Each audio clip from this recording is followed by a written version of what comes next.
We've asked for your input about what your biggest challenges are, what your questions are as parents. Here's one that comes up a lot, Vicki. How strict should parents be? Let's talk about it.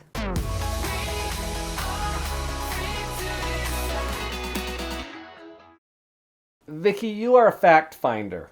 That is true about me. This is something you might not know about her, but she's always looking up the facts. So can we start with some facts? Okay, what are some facts? The research that's been done around parental authority suggests that there are two things that are necessary in order for you as a parent to have authority. Okay, two things. Two things. All right, what are they? The ability to set and enforce limits. Okay. All right, now that's going to speak to the strictness issue that we're talking about. Okay, we're going to talk about that. And we'll come right back to that. And the second thing is being seen as a provider of good times and good things. Okay. In other words, you got to be fun. It requires both. Yeah, those are kind of interesting. They almost feel like they're opposite ends.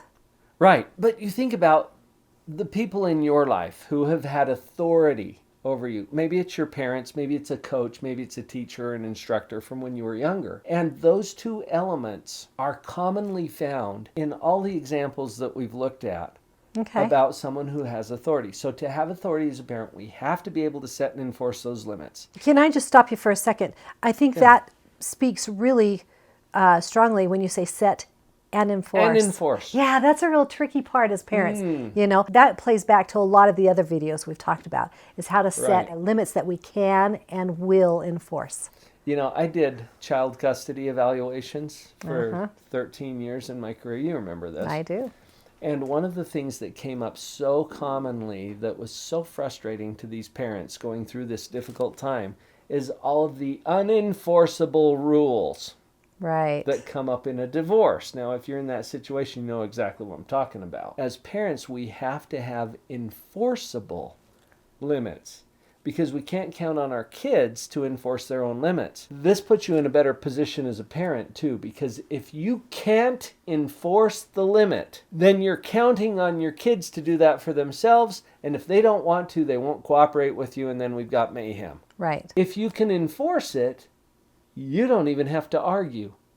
You don't have to be mean. You don't have to be upset. You don't have to negotiate. Because you're in control. Right. And so that's maybe the distinction we need to make here between strict and mean. Is there a difference? Oh, yes, definitely. And the more empowered you are to set and enforce appropriate limits, the less mean you need to be. Right.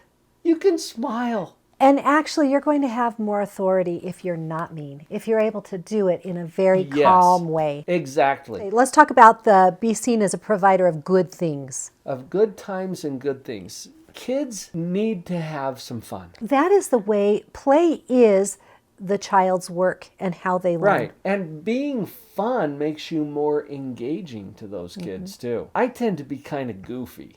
Really? And you hadn't noticed. And it makes me really accessible to kids. Yeah. I have little 18-month-old kids in my office that come in with their parents, and they're just totally enthralled with me. Why? Because I'm seen as a provider of good times and good things. I've got toys in my office, engaging and goofy. Right. And I do the same thing at work. You know, I go into a classroom of maybe 20 little kids from age to 3 to 5. And I only work with maybe 15 of them. And the others are always saying, please, can I go with you? You want to be that person for them, that they want to hang out with you. Which is the purpose for being seen as a provider of good times and good things.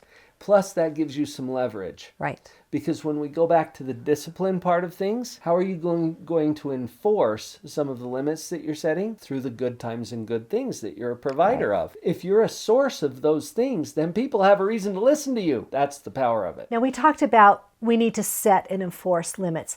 Yes. We've got to set a caution here, though. Being too strict can breed resentment. And rebellion. And rebellion, yes. Especially as the kids get older. So you don't want to be making up rules willy-nilly just because you're the parent and you can. I think they need to make sense, and they need to be couched in your job as a parent, which is to love them. No matter what and even if. Yeah. That's your job, not to make sure that you follow the rules. If you're making your rules to show them who's in charge, or to even fulfill your own need to be seen, or for your family to be seen some particular way, you're not couched in love at that point. And so probably you're going to breed some resentment or rebellion. The question was, how strict of a parent should we be? Now, there's another element here, too, that is important as it relates to strictness. Sometimes if parents are too strict, not only does it breed the rebellion and the resentment that you were talking about, but it creates the wrong learning in the child's mind. I say wrong learning. They're learning something you may not want them to learn. Right. What we want them to learn is that their choices, every choice they make, has a consequence. The better their choices, the better their consequences. If you're too strict as a parent, what they learn is, oh, my freedom depends on mom's mood and what she decides just willy-nilly to grant me. That's not what we want them to learn. Tie it to the consequence. Consequences, results, that's all tied to my behavior. Well, and I think we kind of have to step back and look at what is our end result. We want to raise children who know they're loved. That's our job, is to love them. But we also, no matter what, and even if. Yeah, but we really do want children who are good citizens, who are honest, kind people, who are good citizens. You know, we can't make them be that, but that's what we're going to provide for them. We're hoping to provide an environment in which they can grow and be like that. In order to be good citizens, they are going to have to learn how to exercise their own choice, their own moral agency. Really. And so we've got to provide an opportunity for that. So here's the balance. The right amount of strictness for a parent has you emotionally disengaging from the results, so that really it goes back on their shoulders. So you're not all tied up in, you have to do it this way. No, it's more of a choice. It's, here's this way and these consequences, here's this way and these consequences. I'm going to honor whichever choice you make. And that means that you're also very consistent in following through with appropriate consequences. If you leave that part out, you don't have authority with that child. So emotionally disengaging from the outcome and being able to consistently apply those consequences, I think that's the right amount of strictness. Sounds good. Thanks for being here and for being so conscious in your job as a parent. We need more conscious parents like sure this, do. Don't we? Yep. Would you please share this with somebody that you think would be a good part of our positive parenting community here? And if you haven't yet checked it out, the Parenting Power-Up is where Vicki and I have teamed up to provide you the tools that you need to be a more confident, positive, just the right amount of strictness parent. Right. And you can link to it right over there or down below in the description, parentingpowerup.com. We hope to see you there as well. And then a child had to look into my eyes and never let it go.